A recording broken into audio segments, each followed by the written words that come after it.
Good afternoon, YouTubers. This is the ShallowCross Sports Network with the Double A, bringing you another show. This is going to be a straight Tennessee show today, and I'm going to probably do another one within the next hour or so. But anyway, we're going to probably recap the game,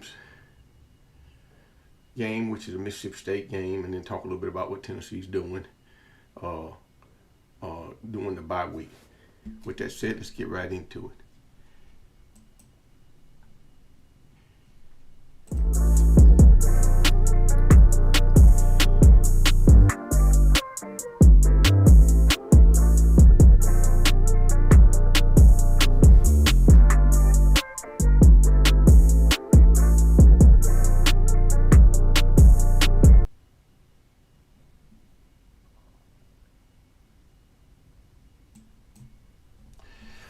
So Tennessee played Mississippi State. They went in overtime. The score was 41-34, and Tennessee was able to pull that game out.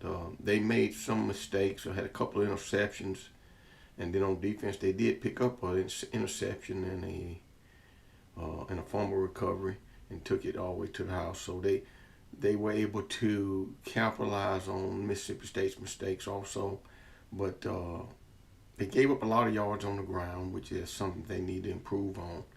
I think Bothwell had over 100-some yards rushing on big 230-pound running back. And so they got to do a better job in between the tackle and so forth. But anyway, just looking at let's do a quick look at what ESPN's stats are indicating.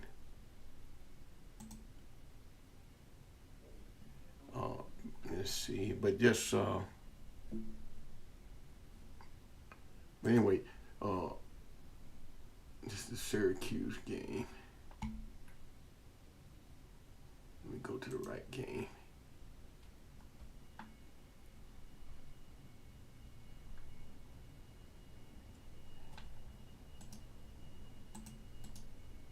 Let's see here.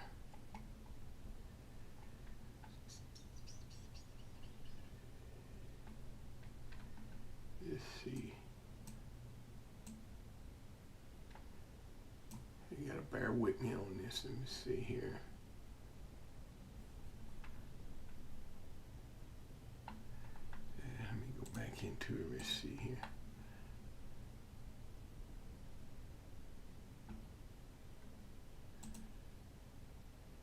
But anyway, Tennessee did real well on offense, and they did real well at times on defense. They gave up a lot of yards through on the ground this time rather than through the air. We'll look at it real quick if I can ever get it pulled up.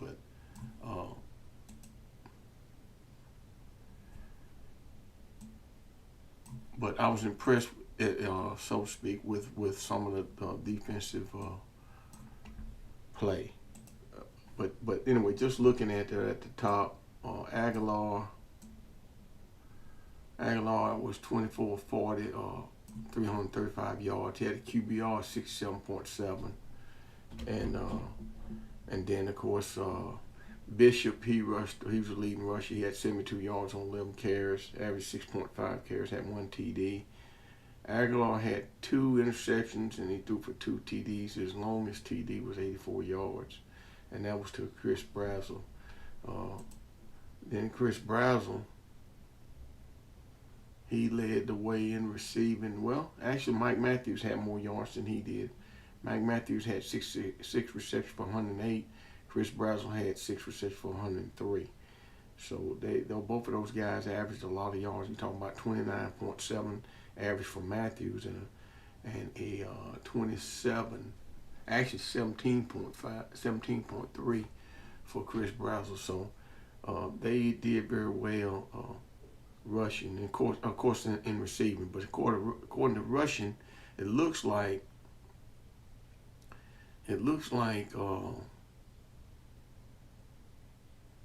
Star Thomas had 10 carries for 33 yards. And Mississippi State, like I said, Bothwell they gave 134 yards to Bothwell. And Sapin, he was 18 or 29 for 100 and yards. So Tennessee was able to pick up 5 sacks, plus they picked up that fumble. Carter led the way with 17 tackles, and Andre Turrentine, he had 6 tackles. But anyway, the total yards on this, just looking at the total yards, from West Point to the U.S. Army to the Tennessee National Guard, MAGA Matt Van Epps fought enemies head-on. Van Epps piloted 9 combat tours, eliminating terrorists, rescuing heroes, and defending America. Now, MAGA Matt Van Epps is fighting to help Trump protect our borders, our values, and our families. Send Trump the combat-tested, proven conservative patriot. MAGA Matt Van Epps. Conservatives for American Excellence is responsible for the content of this ad. Time of possession was won by Mississippi State. They had the ball in 32 minutes and 22 seconds. Tennessee had 27 minutes to go. Pocket collapse. Pass is picked off. Colton Hood will high step it into the end zone. Touchdown, Tennessee. That is a high-level rate.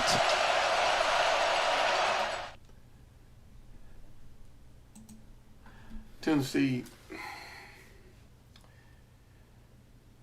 they weren't lucky, but they played a good game and they won the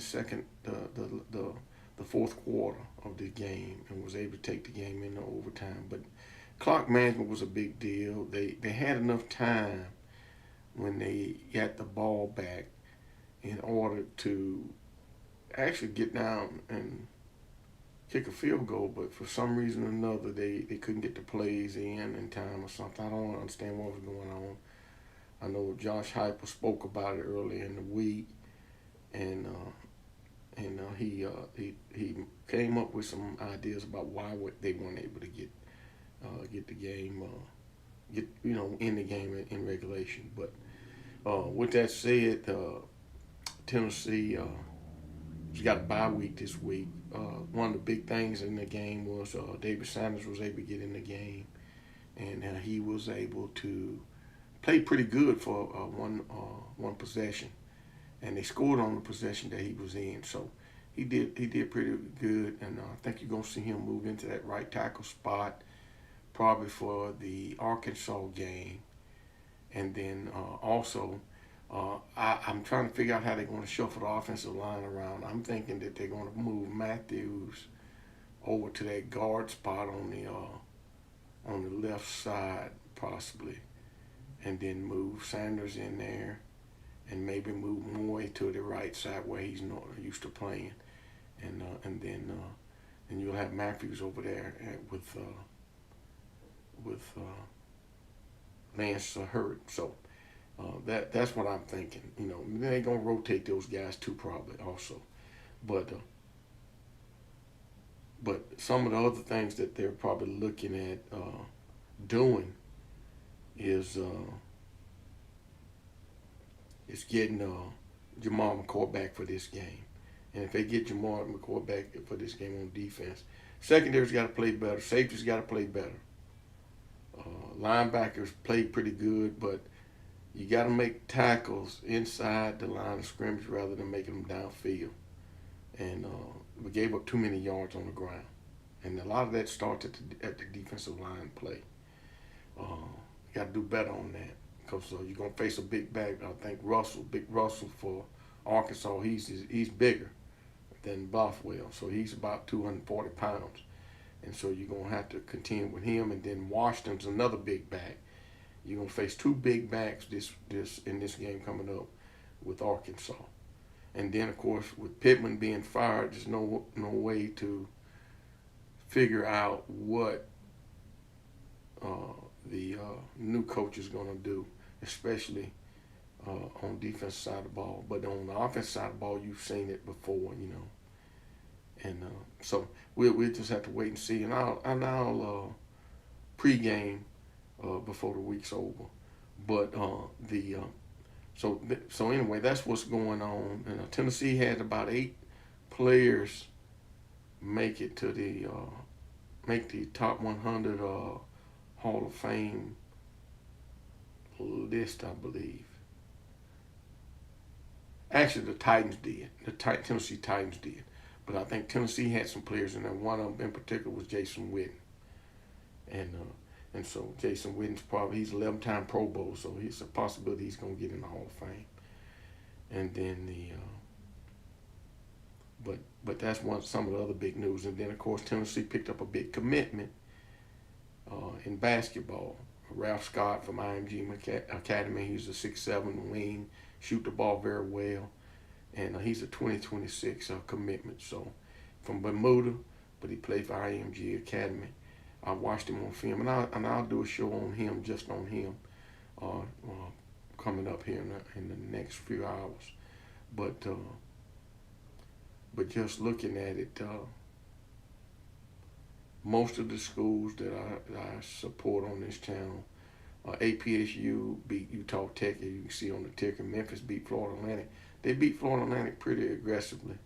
And then, of course, the other big news also is that Vanderbilt won their game, and they play Alabama down in Tuscaloosa. And then the other big news was Tyree was the SEC co-defensive lineman of the week. And then, of course, Arian was the defensive player of the week for the SEC. And Tennessee has that bye week to get ready. Their game for Arkansas is going to be at 4:15. That's 4:15 Eastern time, so it'll be 3:15 here in the Middle Tennessee area. And they'll be on SEC Network. And with that said, that's going to end this show. I'll have more information for you in the next show for Tennessee. But Tennessee, like I said, got a whole week to get prepared for Arkansas and to get some players healthy. Last but not least, I think that Davian Hobbs is going to be able to answer the bell on this game coming up against Arkansas too in the defensive line. And so we're getting healthy so far. But if Jamar McCoy makes it back, that's going to help out a lot in that secondary. But with that said, that's going to end this show. This is the ShallowCross Sport Network with the AA. God bless. Remember to like and subscribe. And if you have any questions, send it to my email address on this show, and I'll answer them. I'm going to try to get my live chat going where I can start doing some streams in the evenings and then answer your questions right there on the live chat. I'm working on the technical aspects of that. But we'll see you on the next show. This is a AA, and we're out.